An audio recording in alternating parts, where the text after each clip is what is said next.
Wisconsin progressive.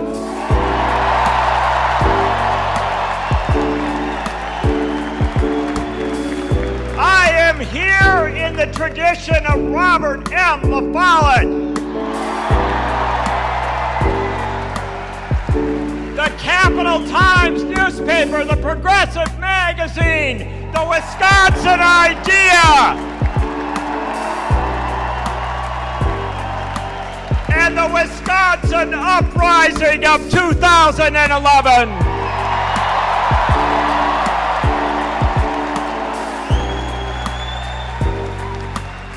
I am here to welcome you, and I am here to welcome one of you, because Bernie Sanders is not separate from the people in this room.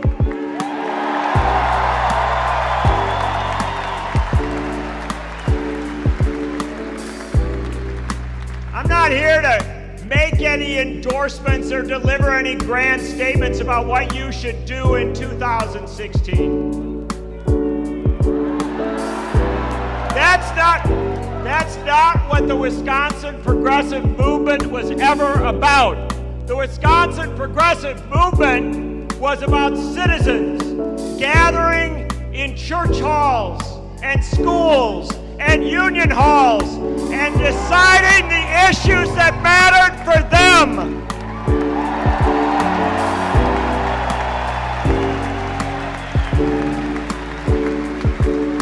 This has always been a people's movement.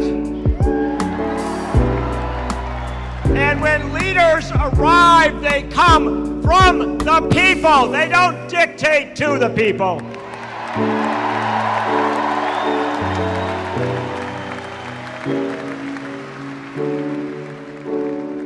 I'm serious when I say I'm not here to tell you what to do. You don't need someone to come up and tell you what to do. You don't need someone to come up and tell you what to think about the presidential race. Senator Bernie Sanders will be here in a moment to make his case.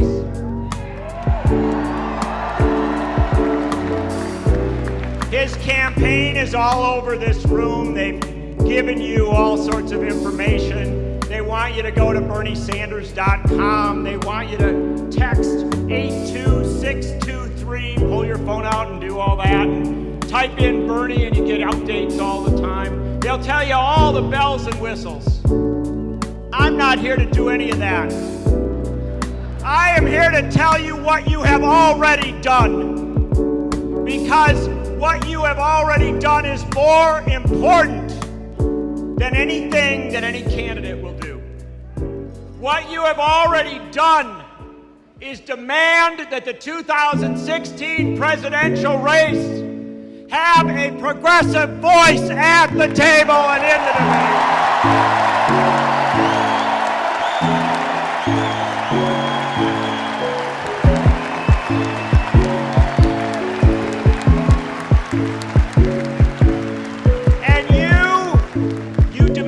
That it be someone who came from you, someone who you knew.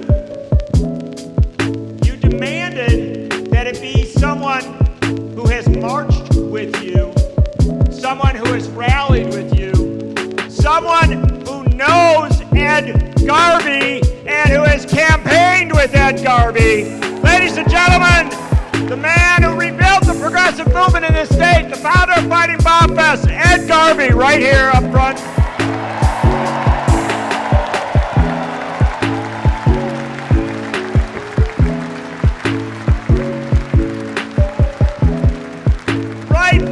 Two rows up, the mayor of Madison, Paul Soglin, right here with us.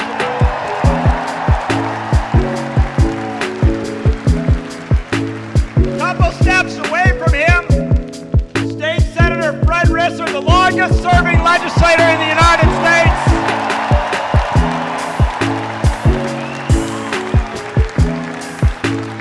State Representatives Therese Berceau and Melissa Sargent and a dozen others I can't even pick out here.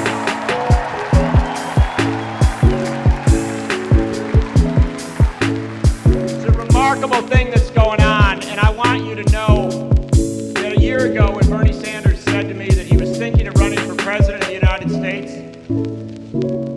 my doubts. But then Bernie Sanders said, you know, because he was pretty sure it was going to work because he said he wasn't going to do it like other people did it. He was going to do it as a movement.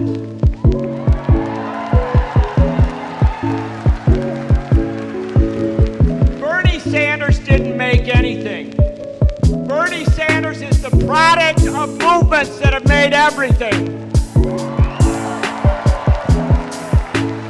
People demanded a candidate who would stand up absolutely and unapologetically for organized labor.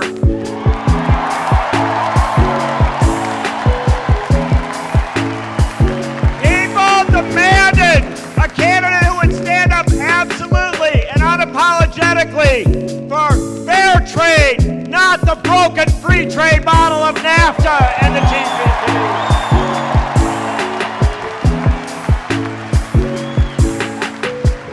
Demanded a candidate who would vote against wars and against the Patriot Act.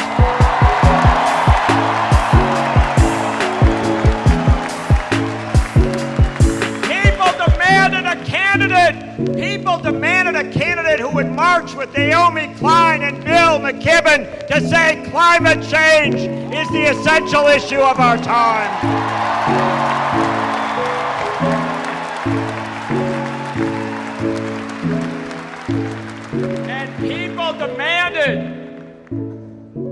Demanded that finally, 100 years on, we would get another candidate who would say as boldly as Robert M. LaFollette did, that this fight is not about parties and partisanship and ideology. This fight is about all of us against a handful of plutocrats that would take everything we have.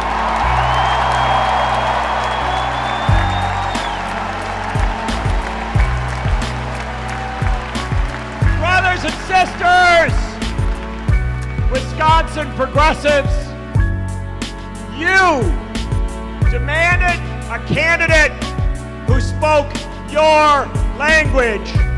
And ladies and gentlemen, brothers and sisters, please welcome Senator Bernie Sanders.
Tonight, we have more people at a meeting for a candidate for President of the United States than any other candidate has had in 2016.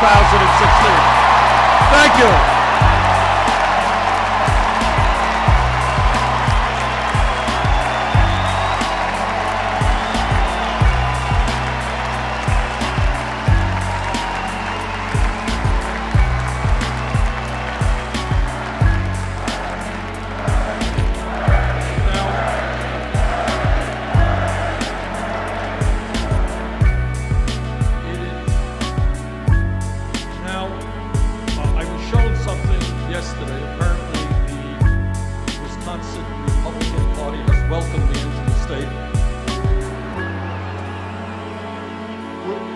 with a billboard, and the billboard indicated that I was an extremist. So let me just say a few words to my friends in the Republican Party about extremism.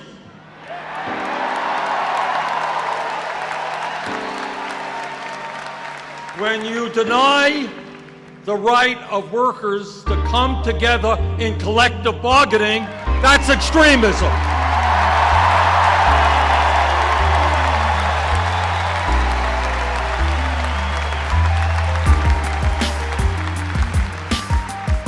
When you tell a woman that she cannot control her own body, that's extremism.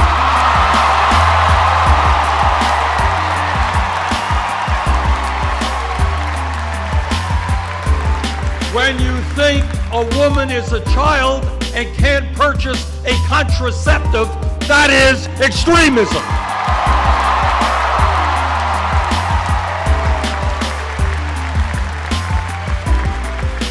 When you give tax breaks to billionaires and refuse to raise the minimum wage, that's extremism.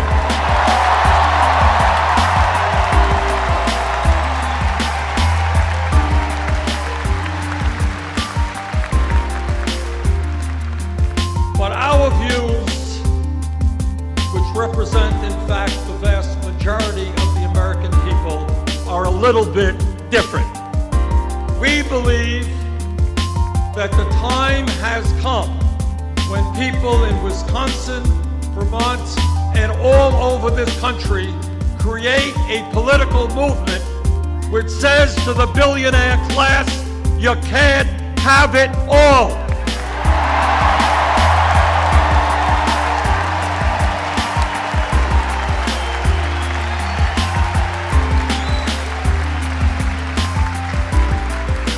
And what we are saying to the Koch brothers, Governor Walker, and all of those people is that this great country and our government belong to all of the people and not just a handful of very wealthy people.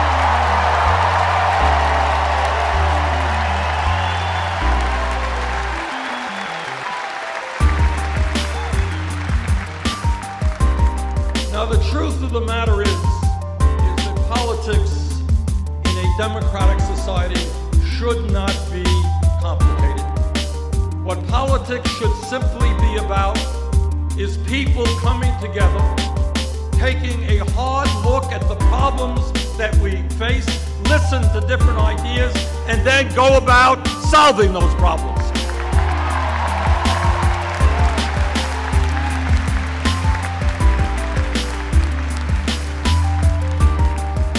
Despite what the media may think, politics is not a baseball game with polls. Politics is not a soap opera. What politics is about in a democratic society is people coming together and improving life for our people.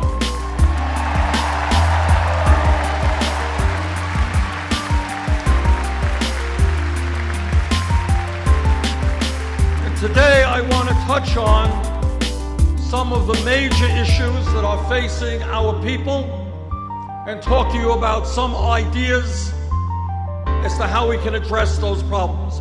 But the first point that I want to make, and John Nichols has already made it, and let me be very clear about this. This campaign is not about Bernie Sanders. It is not about Hillary Clinton. It is not about anybody else. It is about you.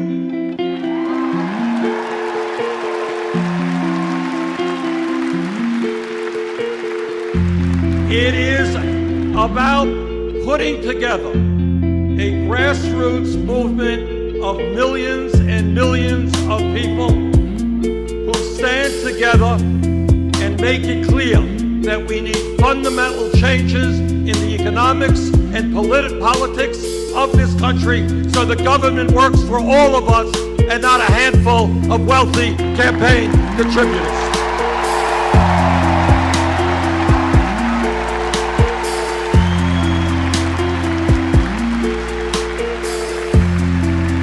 let me also tell you that in order to win this election, it goes without saying that we need a strong grassroots movement, an unprecedented grassroots movement. But let me say this to you also, and this is something that no other candidate will tell you, and that is that nobody in the White House, no matter how good he or she may be, can address the major issues facing working families and the middle class without an active, politically conscious grassroots movement.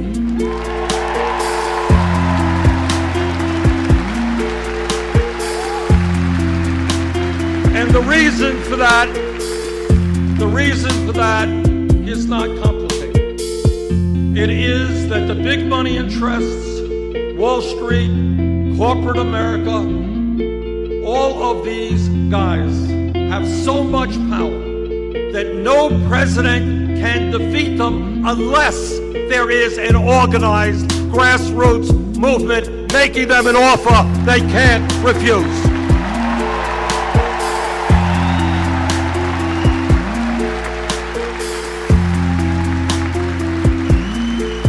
And that is what this campaign is about. What this campaign is about is creating a political revolution in America.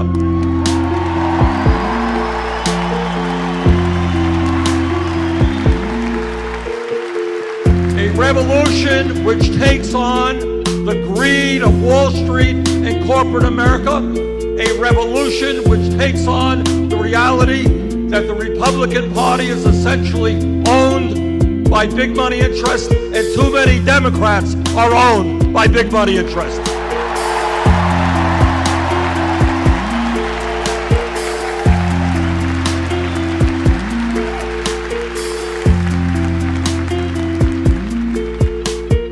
Today, we live, hard to believe, many people don't sense it, we live in the wealthiest nation in the history of the world. That's where we are today. But most people in this country don't sense that, don't feel that, because almost all of the wealth is being held in the hands of a very few. America today has more income and wealth inequality than any other major country on earth. And the gap between the very, very rich and everyone else is wider in America today than it has been since 1928. The issue of wealth and income inequality, to my mind, is the great moral issue of our time. It is the great economic issue of our time. And it is the great political issue of our time.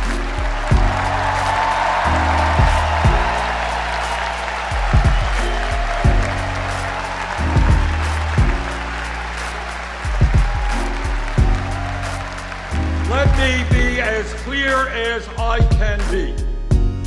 There is something profoundly wrong when today the top 1/10 of 1% own almost as much wealth as the bottom 90%.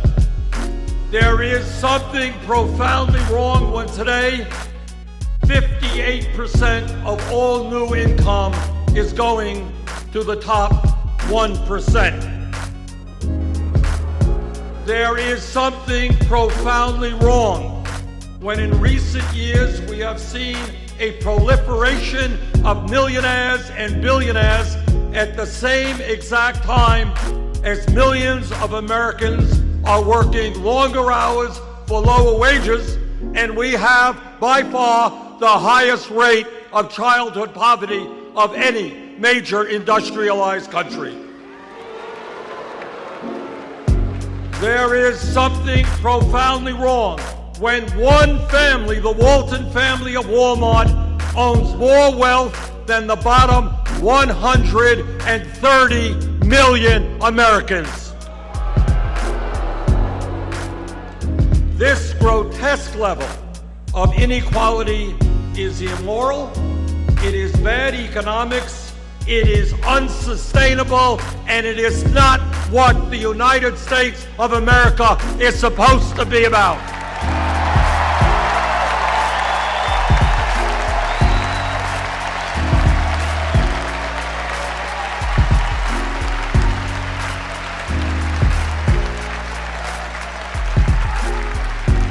This is a rigged economy, and brothers and sisters, together we are going to change that.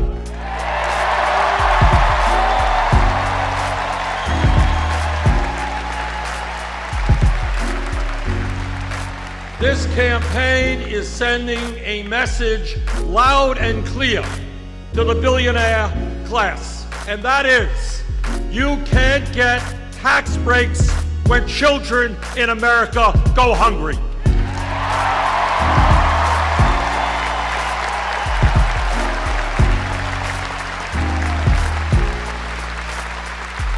You cannot continue to send our jobs to China when millions of Americans are desperately looking for work.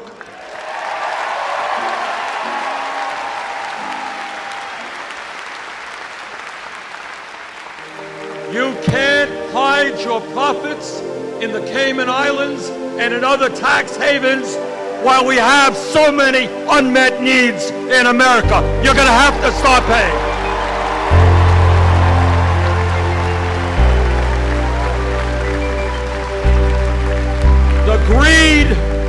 The greed of corporate America and the billionaire class has got to end, and we are going to end it for them.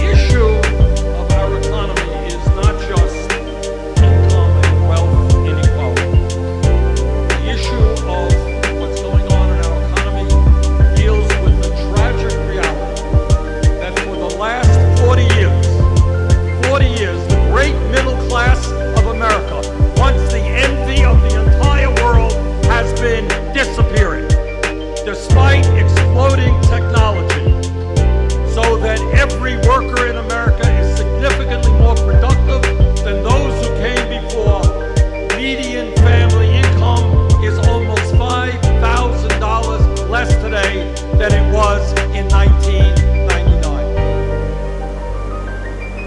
In my state of Vermont, and I'm sure that it is true here in Wisconsin, we have workers not working at one job, not working at two jobs, but sometimes working at 3 or 4 jobs at abysmally low wages in order to cobble together an income and some health care. That is not the American economy that we will accept.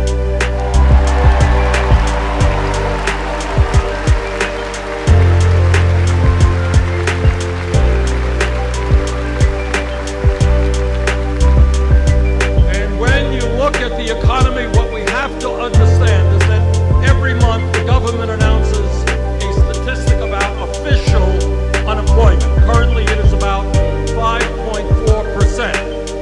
But if you look at another government statistic, which includes those people who have given up looking for work, and those people, those millions of people who are working part-time when they want to work full-time, real unemployment today is close to 11%. That is unacceptable.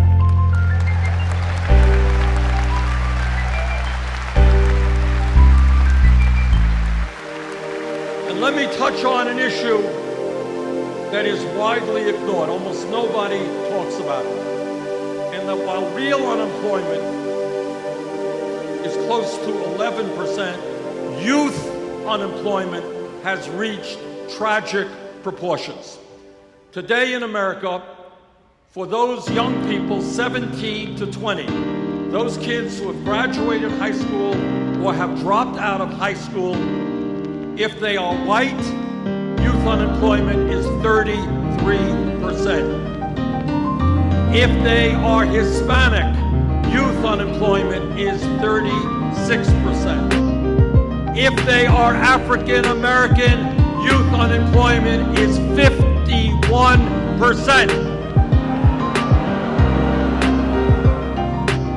In my view, maybe, just maybe, it makes sense to create jobs and educational opportunities for these young people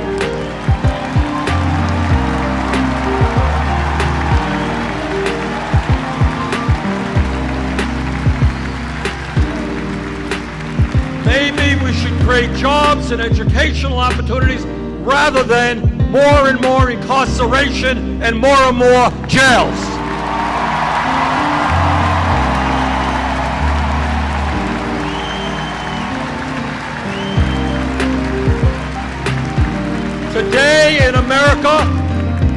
Today in America, shamefully, we have more people in jail than any other country on earth.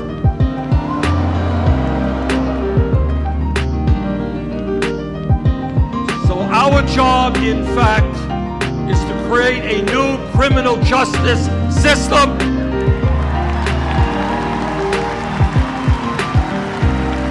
Our job is police department reform.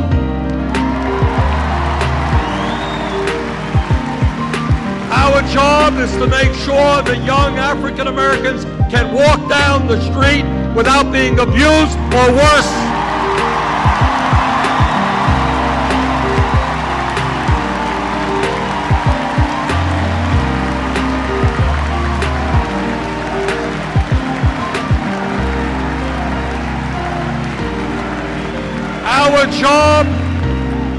Our job is to have the best educated population in the world, not the country with the most people in jail.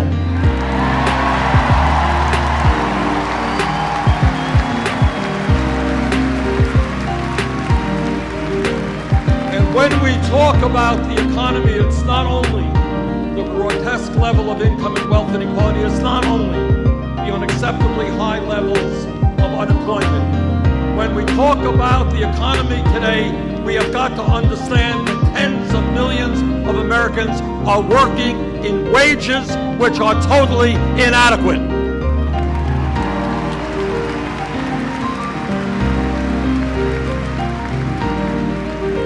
Now, I know that Governor Walker may disagree.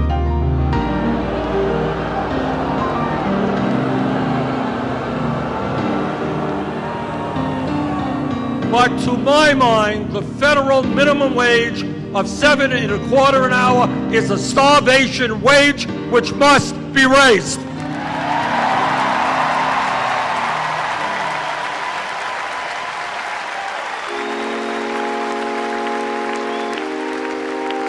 The minimum wage must become a living wage, which means $15 an hour over the next few years.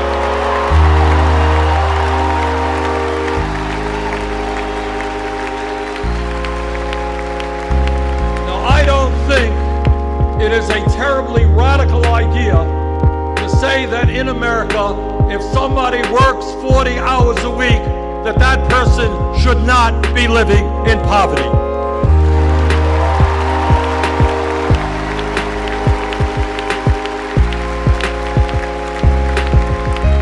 And brothers and sisters, a living wage should not only be fair, it should be equitable. There is no excuse for women making 78 cents on the dollar compared to men.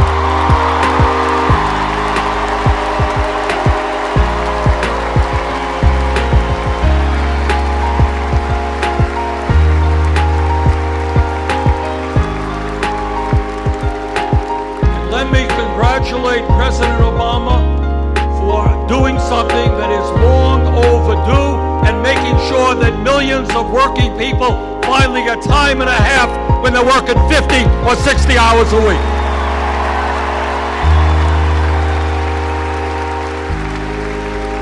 That's an issue that many of us have been working on, and I'm glad the president came through.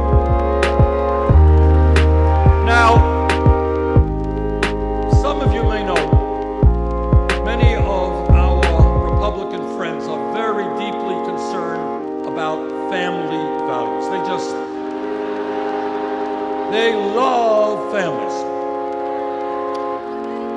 And their view of family values is that women should not be able to control their own bodies. Their view of family values is that women should not be able to purchase the contraceptives they need. You know, when I say these things, it really is hard to believe. Can you imagine? And their view of family values is that gay people should not be able to get married.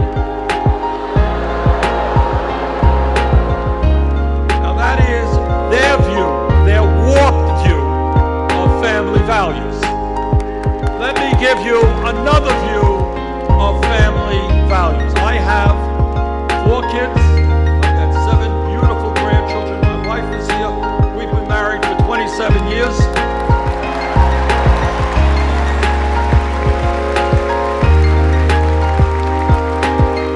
I believe and you believe in the importance of family. And that is why, because we believe in real family values, the United States must end the international embarrassment of being the only major country on earth that does not guarantee workers paid medical and family leave.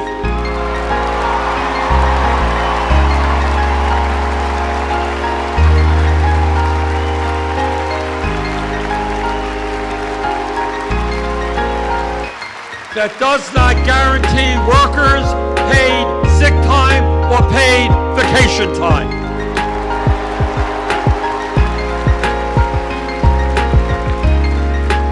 So let me talk a little bit about family values. Today in Wisconsin or in Vermont, a woman is having a baby. One of the most meaningful and important moments in her life. Father is standing right beside her. But because that family does not have a lot of money, that woman will be forced to go back to work in a week or 7 or 8 days. That is not a family value.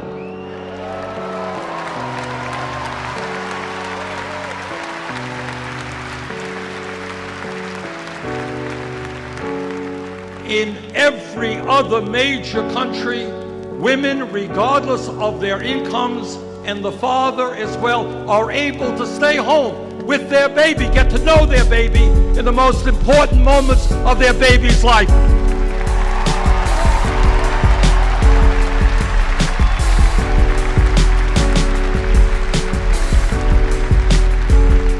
That is a family value, and that is why I will fight for 12 weeks of paid family and medical leave.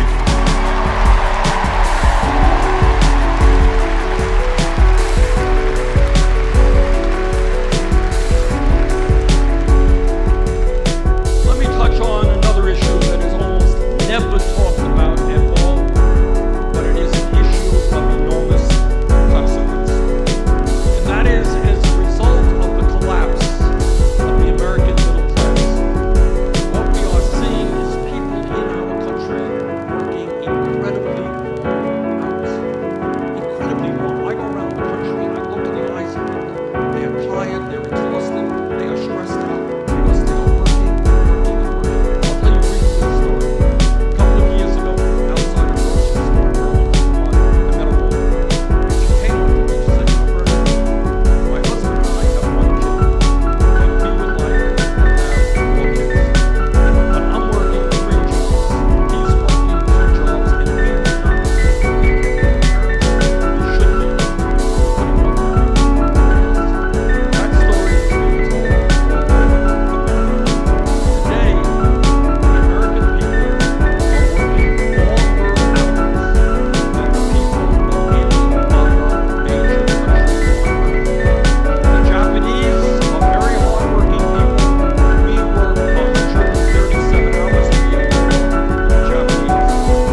can we say about the French?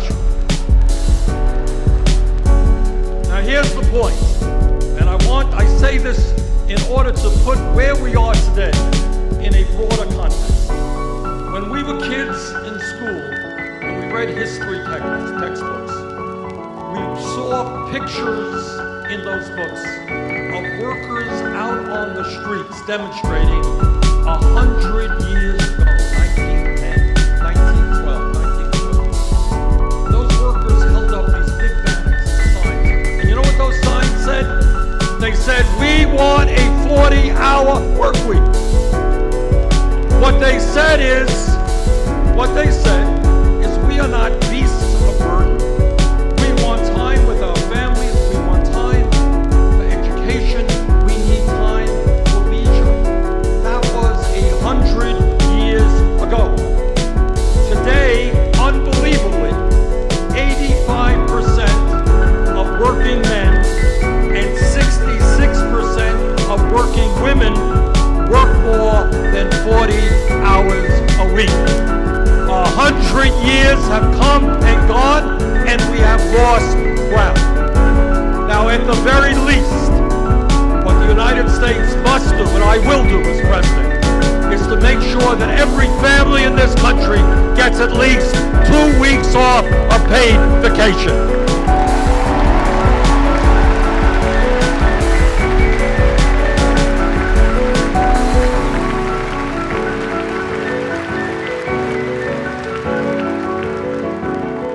Pollsters go out, they ask the American people what is uppermost on their mind. What are they most worried about? The answer always is a 4-letter word called jobs, J-O-B-S. When you have real unemployment of 11%, youth unemployment over 30%, now is the time for a federal jobs program to create millions of decent paying jobs.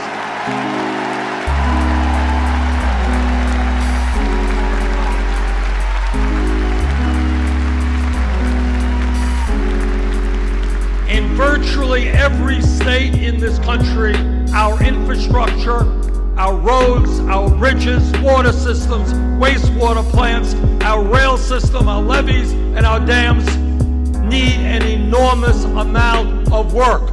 Now is the time to invest in rebuilding our crumbling infrastructure. A $1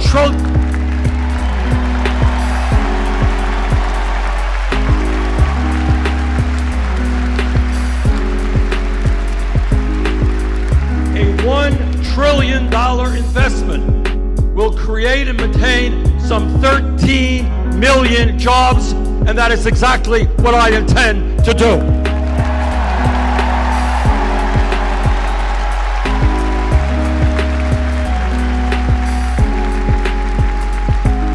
But when we talk about jobs, it's not just the need to create millions of decent paying jobs. It is the necessity to end job loss as a result of disastrous trade policies.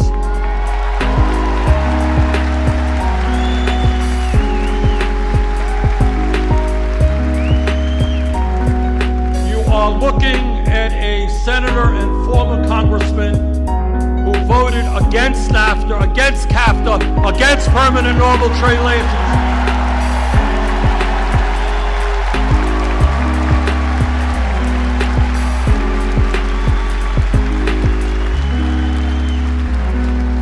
I will do everything that I can to defeat this disastrous TPP.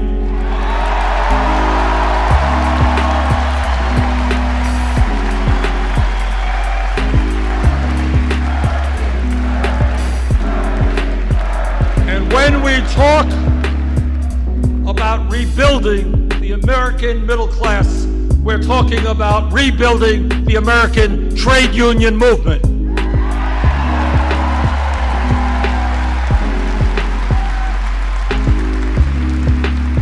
There are millions of workers who would like to join unions today but are unable to do so because of illegal actions on the part of their employers. In my view, if 50% plus one of workers in a bargaining unit sign a card asking for a union, they should have that union.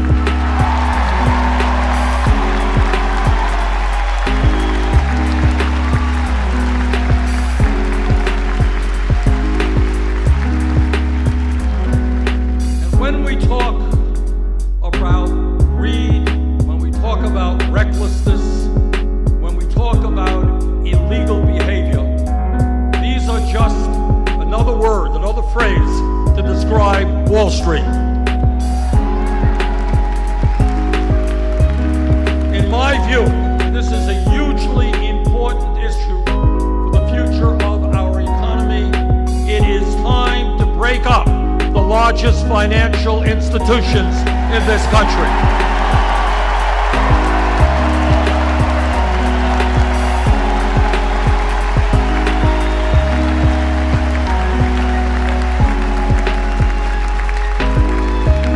Wall Street cannot continue to be an island unto itself, gambling trillions in risky financial instruments while expecting the public to bail it out.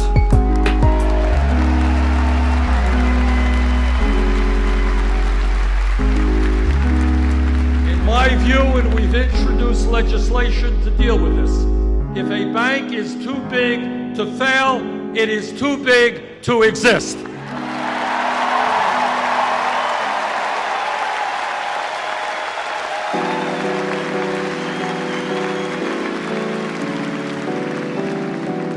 When we talk about issues of jobs, or education, or the environment, or any other significant issue, they all are related to another issue which undermines everything else that's going on in America. And I think you in Wisconsin are very familiar with this issue. So let me be as blunt as I can be when I tell you what you already know. And that is that as a result of the disastrous Supreme Court decision in the Citizens United case,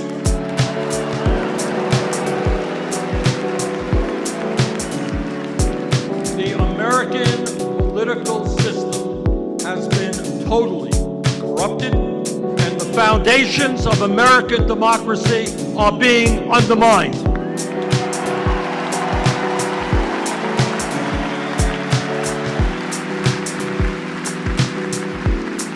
What the Supreme Court said in so many words is they said to the wealthiest people in this country, they said, okay guys, you already own much of the economy. Now we are going to give you the opportunity to own the United States government, and that is what they are trying to do right now.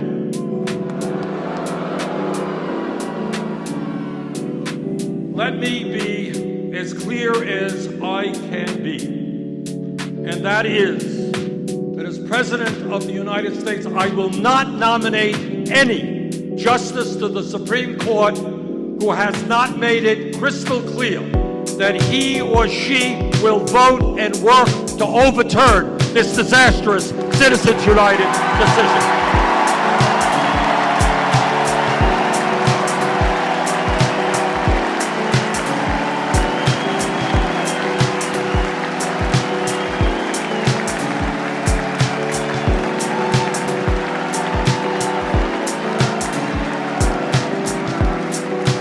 Long-term, overturning Citizens United is terribly important. Passing a disclosure law is very important. But long-term, if we want to see a vibrant democracy where people of any political point of view who want to be in public service can get up and run for office without having to beg rich people for money, we need to move to public funding of elections.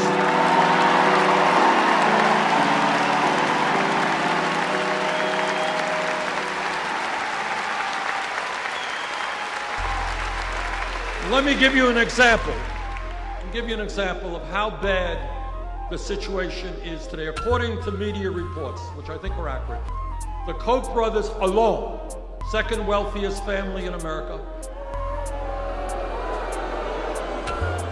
a family that wants to eliminate Social Security, Medicare, Medicaid, public education,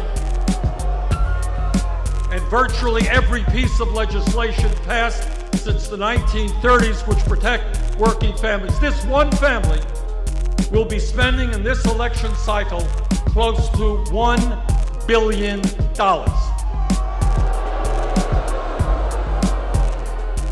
And their job and what their money is about is to elect candidates who make the rich richer and everybody else poorer.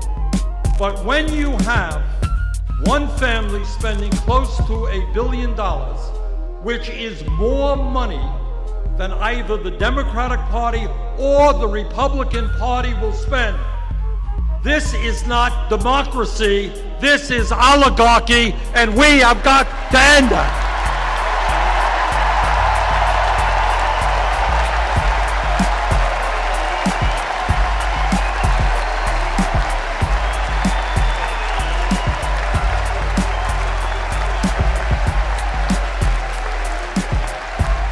Let me also be clear that American democracy means one person, one vote.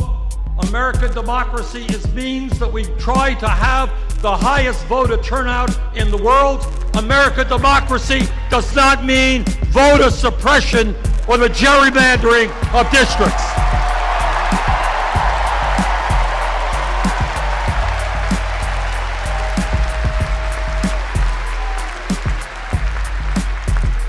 I think everybody here knows that we are living in a very competitive global economy. And that if we are going to succeed, if our economy is going to do well in years to come, we need to have the best educated workforce in the world.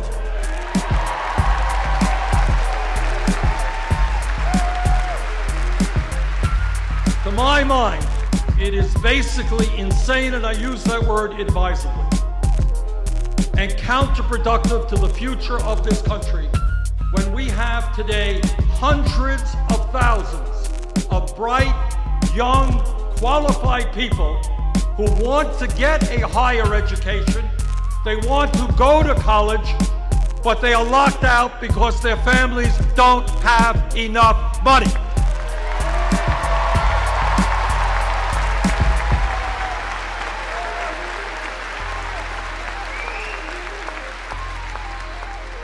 And that is not only pulling the ladder out from under these young people who want to work hard and make it to the middle class. It is not the way you create a growing and vibrant economy when we need doctors and scientists and nurses and teachers and all kinds of well-educated workers.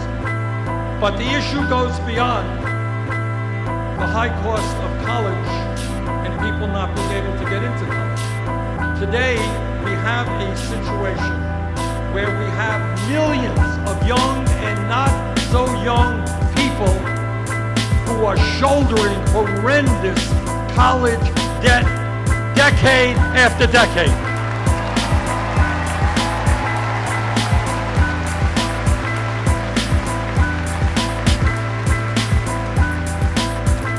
A year or so ago, I met with some folks, and there was a young woman there whose dream it had been to go to medical school and practice primary care, low-income people, exactly the kind of positions that we need. That's what she did.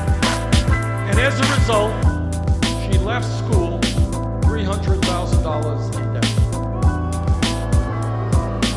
for the crime of going to medical school so she can work with low-income people. Then I thought that that was really quite extreme. And then I was in Iowa a couple of months ago, and I mentioned this fact that a young woman came up to me after my remarks and said, "Senator, I just graduated dental school, $400,000 in debt." Now that is why, and all over this country, young people, $50,000, $60,000 in debt. Talk to somebody recently spending 20% of their income paying back student debt. People can't get married, they can't have kids, can't buy a house because of the student debt. So we've introduced legislation, which I will push through as president, that does two things. Number one, it will make every public college and university in America tuition free.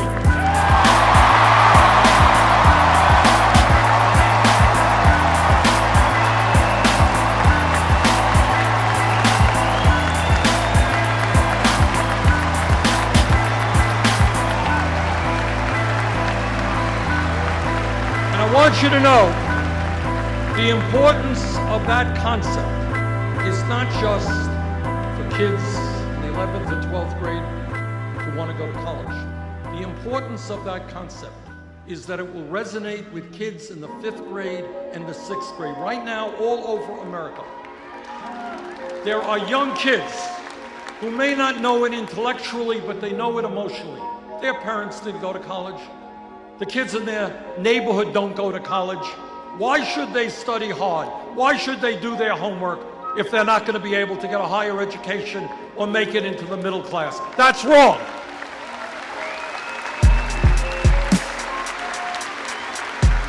So we are saying to every kid in America, if you study hard, if you do your work, you will in fact be able to get all of the education you need, regardless of the income of your family.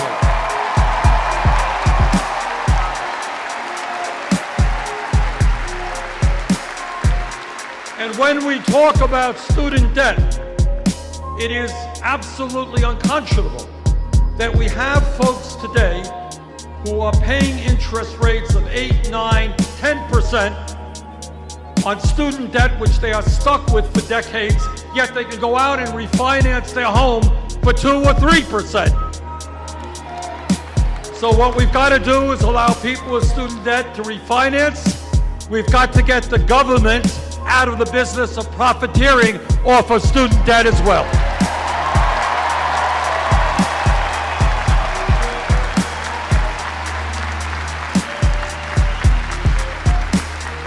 And when we do that, we can cut student interest rates by more than half.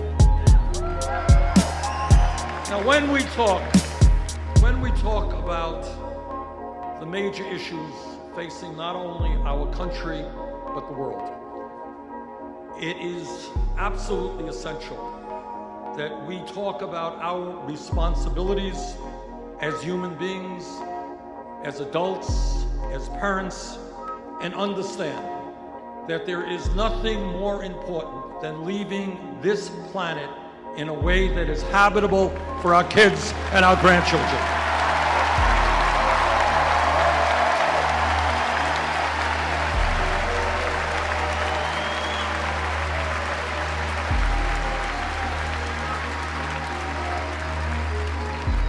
The debate is over. The scientific community has spoken in a virtually unanimous voice. Climate change is real.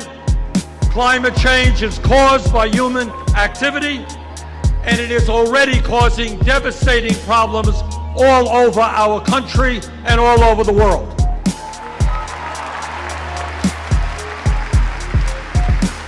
You don't have to look further than the water situation in California.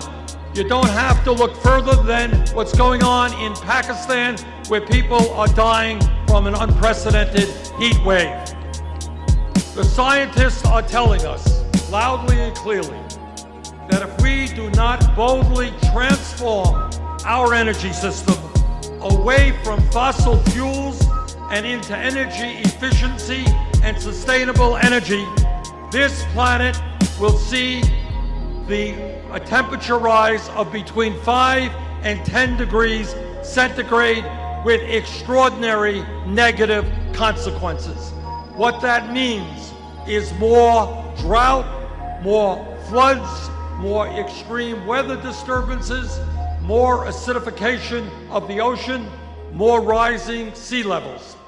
And what the CIA and Department of Defense tell us is that when people around the world don't have food because the land that they are working on is no longer arable, when they do not have enough water, this causes international security issues where people fight each other for limited natural resources. As a nation, we can. As a nation, we must lead the entire world in transforming our energy system away from fossil fuel.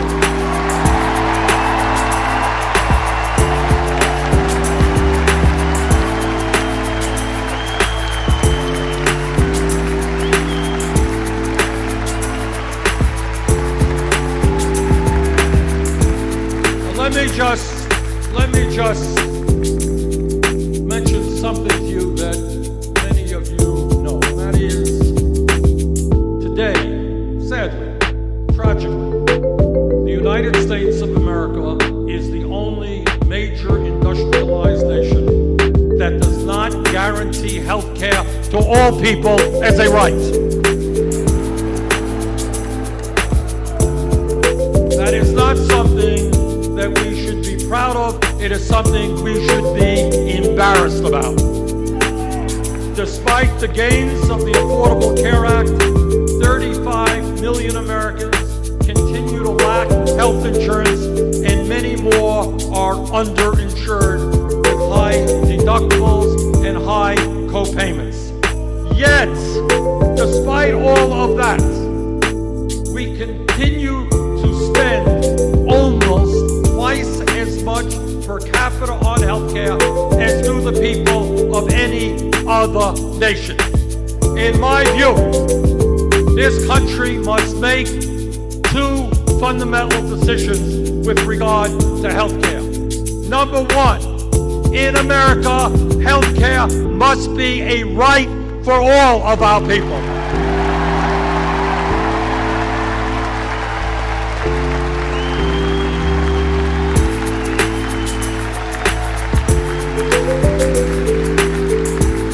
Number two, if we are going to provide health care to all of our people in a cost-effective way, if we're going to take the burden of health care off the backs of small businesses, we need to move to a Medicare for all single-payer system.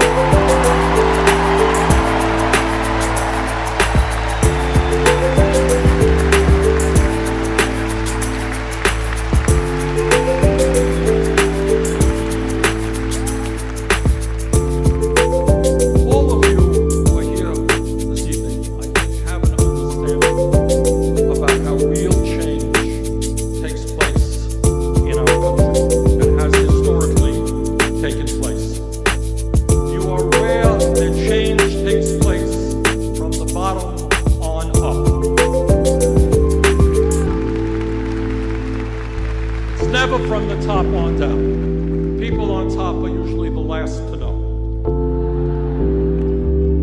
You are all aware that 100 and more years ago, workers who were working incredibly long hours under horrendous working conditions said enough is enough. We're going to form unions and engage in collective bargaining. And as a result of those efforts, we created a middle class in this country. Workers had decent wages, decent benefits. And politically, because of millions of workers coming together, we passed Social Security, Medicare, Medicaid, and many other programs to help the American people.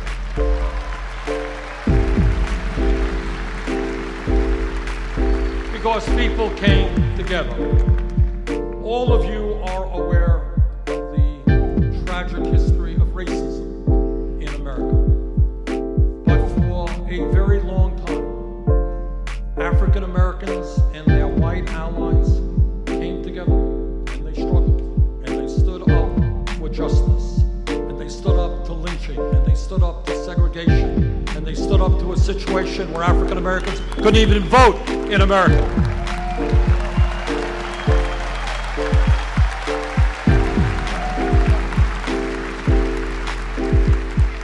And change came about. Not as much as we would want. We know that we still have racism in America, but as a nation, we should be proud of the fact that in 2008, we elected the first African American to be President of the United States. No small thing.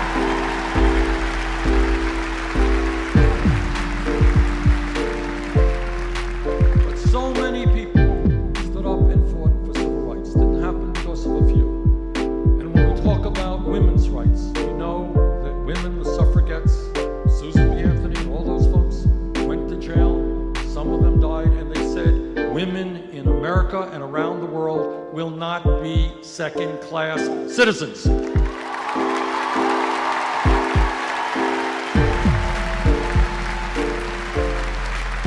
And And that struggle continues to exist today. And then, in more recent history, we have seen gay people saying, we will not be discriminated against anymore.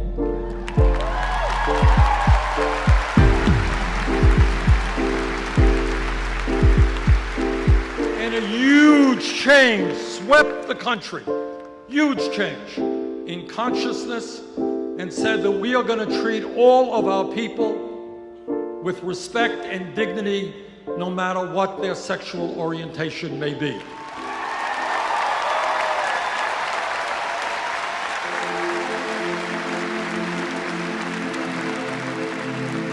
And last week, a very conservative Supreme Court finally made gay marriage legal in 50 states.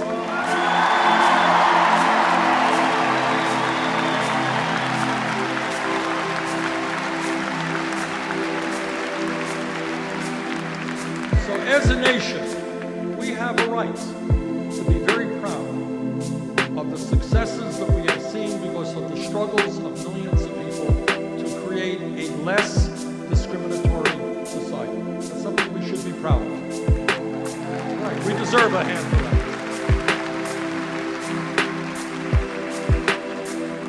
But there is one struggle in which not only have we not succeeded, but in which we are losing ground, and that is the fundamental struggle for economic justice.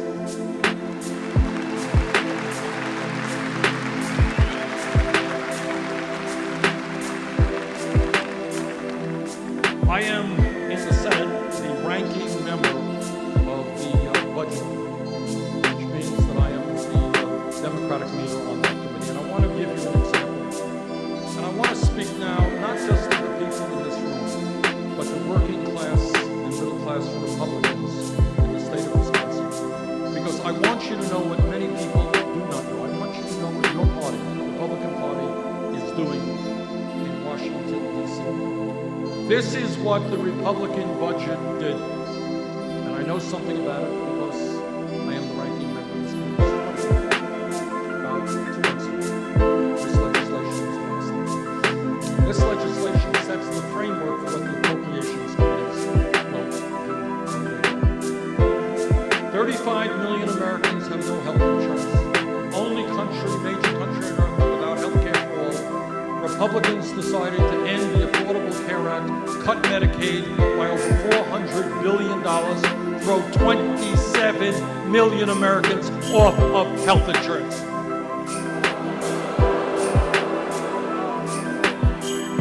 At a time when the middle class is struggling to send their kids to college, Republican budget over a 10-year period cut $90 billion from the Pell Grant program.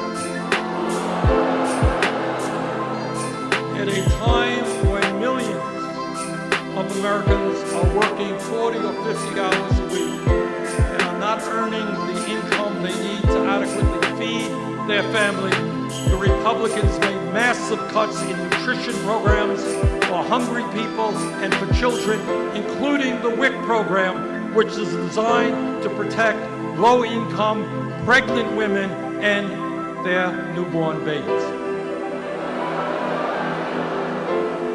And then, after making massive cuts in healthcare, education, nutrition, and many, many other programs that working families depend upon, the Republicans decided to give over $200 billion in tax breaks to the top 0.2%.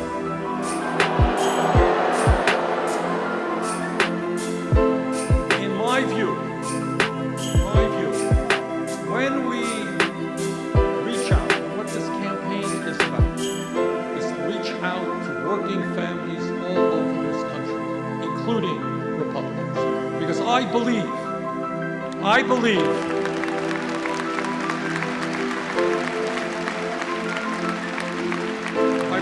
that the Koch brothers and the Republican leadership in Washington has gotten away with murder for too many years.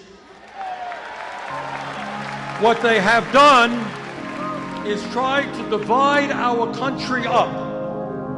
Black versus white, native-born versus immigrant, gay versus straight.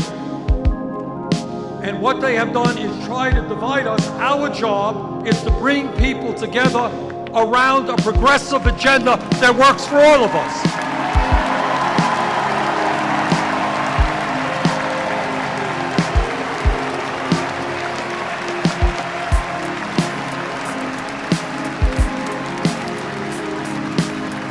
Go out, please, where we need most help. Not just in winning this election, but in transforming America. Is to create a process by which people stop voting against their own best interest.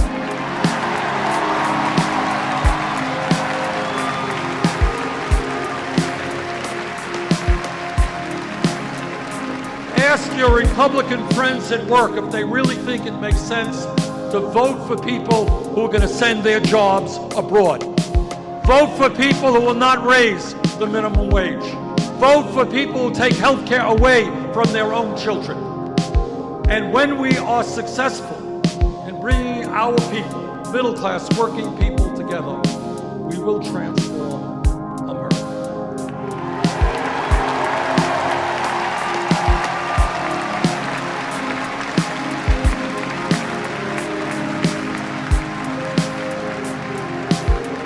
Let me conclude by saying this.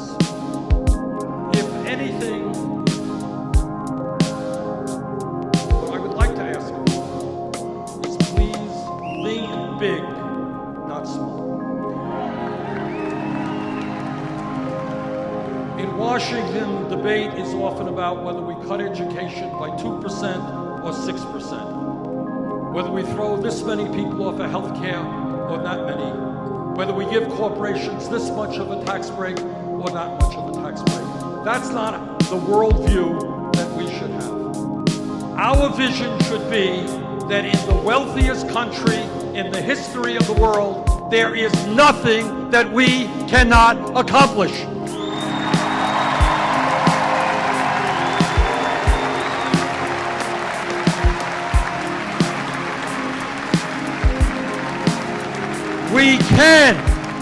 We can provide health care to every man, woman, and child as a right.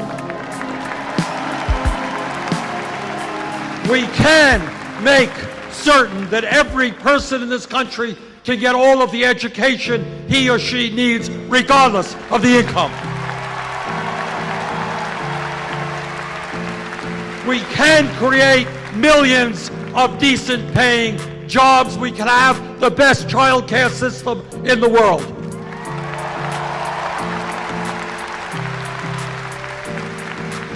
In the last 30 years, there has been a huge redistribution of wealth from the middle class and working families to the top 0.1%.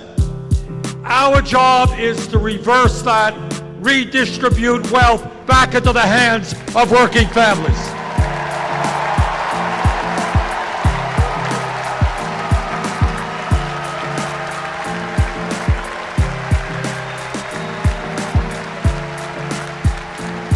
Now, in terms of this campaign, I am more than aware that my opponents will be able to outspend us. They have billionaire backers, they have super PACs, they have a lot of billionaire friends. But we are going to win this election.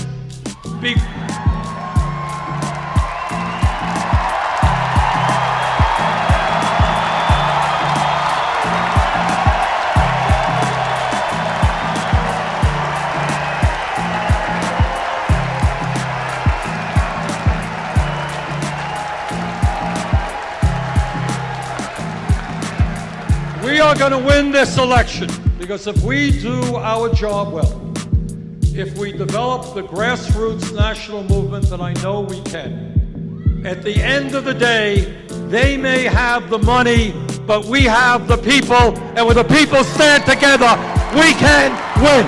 Thank you all very much.